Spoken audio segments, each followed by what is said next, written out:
নজর রাখবো পরবর্তী সংবাদে।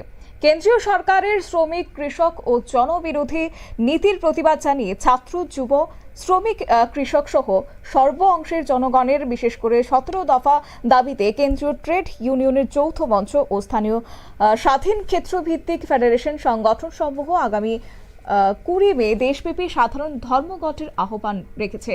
তারই সমর্থনে রবিবার সকাল 11টায় সিপিএম তেলিয়ামুড়া মহকুমা দপ্তরের বামপন্থী বিভিন্ন সংগঠন সমূহের উদ্যোগে অনুষ্ঠিত হয় গণ কনভেনশন। কনভেনশনে প্রধান বক্তা হিসেবে উপস্থিত ছিলেন সিআইটিইউ ত্রিপুরা রাজ্য কমিটির সম্পাদক তথা রাজ্যের প্রাক্তন বাম সাংসদ শঙ্কর প্রসাদ দত্ত। কনভেনশনের মধ্য দিয়ে বক্তারা কেন্দ্র ও রাজ্য সরকারের শিক্ষা, স্বাস্থ্য, বেসরকারীকরণ, কর্মসংস্থানে আউটসোর্সিং নিয়োগের কুপ্রভাব, রাষ্ট্রায়ত্ত সংস্থাগুলি সেক্ষেত্রে বেসরকারি কর্মসংস্থানে আউটসোর্সিং নিয়োগের কুপ্রভাব, রাষ্ট্রায়ত্ত সংস্থাগুলিকে পুঁজিপতিদের হাতে তুলে দেওয়া সহ কৃষকদের উপর কর্পোরেট প্রভাব বৃদ্ধি করা নিয়ে আজকে গণ কনভেনশনের ডাক দেওয়া হয়েছে। যাই হোক, এই বিষয়কে কেন্দ্র করে কি বলছেন প্রাক্তন বাম সাংসদ শঙ্কর প্রসাদ দত্ত, শোনাবো। মজুরি সংক্রান্ত সমস্যা নিয়ে তখন সুপ্রিম কোর্ট একটা ফর্মুলা দিয়েছিল। সেই ফর্মুলাতে সুপ্রিম কোর্ট বলেছিল যে একজন মানুষ যখন কাজ করবেন তাকে কম করে হলো একটা ন্যূনতম মজুরি দিতে হবে। এই ন্যূনতম মজুরিটা কিসের উপর ভিত্তি করে ঠিক হবে?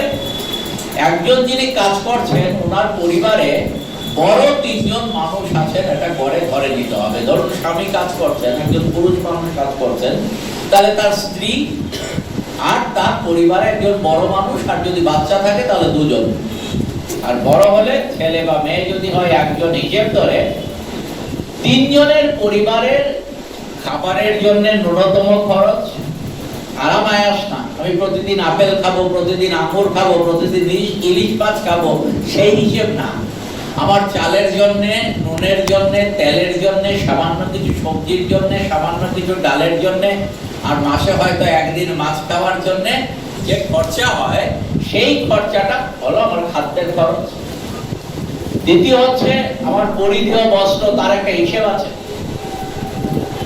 পরে একজন মানুষের 27 মিটার কাপড় হিসেব করে ধরা হয়েছে, বছরে একজন মানুষের সব মিলিয়ে 27 মিটার কাপড়, সেটা হিসেবে এসছে।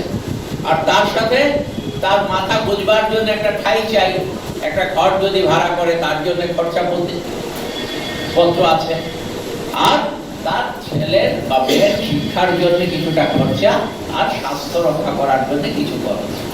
এই যে ন্যূনতম প্রয়োজন একটা মানুষের, তার পরিবারের, সেই ন্যূনতম প্রয়োজনটা হিসেব করে ওই সময় সুপ্রিম কোর্ট বলেছিল 18,000 টাকা। এখন মূল্যবৃদ্ধির ফলে এই হারটা বেড়ে হয়েছে 26,000 টাকা। দেখবেন আমাদের দাবির মধ্যে আমরা এই 26,000 কথাটা রেখেছি। এখন এই যে রেগা শ্রমিকদের কথা বলছিলাম, এই যে 600 টাকা, আমরা 18,000 হিসেবেই 600 বলছি এখনো। আরে বাবা, আমার ত্রিপুরা রাজ্যে কত রেগা শ্রমিকরা এখন 200 সামথিং বোধহয় পাবে। কত মাই রাজ্য? 252। তাহলে 252 এখন ওই 340 যে বলেছে বিজেপি, কবে বলেছে? আজ থেকে 7 বছর আগে বলেছে। আজ থেকে 7 বছর আগে বলেছে, এটাও এখন পর্যন্ত 340 টাকা কার্যকর করতে পারেনি। তার জন্য অর্থাৎ আপনারা শুনলেন, কৃষকদের উপর সেক্ষেত্রে কর্পোরেট প্রভাব বৃদ্ধির আইন, শ্রমিকদের অধিকার কেড়ে নেওয়ার জন্য শ্রম কোড প্রণয়ন, রেগার বরাদ্দ কমিয়ে দিয়ে গ্রামের অর্থনীতিকে খাদের দিকে ঠেলে দেওয়া, বিভিন্ন বিষয় নিয়ে আজকে তারা আলোচনা করেছেন। একই সঙ্গে কনভেনশনে শঙ্কর প্রসাদ দত্ত ছাড়া গায়ত্রী দত্ত, সুবীর সেন, অসিতি দেবরায়, হিমান রায়, অভিজিৎ দেব অন্যান্যরা উপস্থিত ছিলেন। এই গণকনভেনশন থেকে তেলিয়ামুড়া মহকুমা এলাকায় ধর্মঘট সফল করার লক্ষ্যে ব্যাপক প্রচার সংঘটিত করার পরিকল্পনা গ্রহণ করা হয়েছে। নিয়ে নিচ্ছি ছোট্ট একটি বিজ্ঞাপন বিরতির সঙ্গে থাকুন।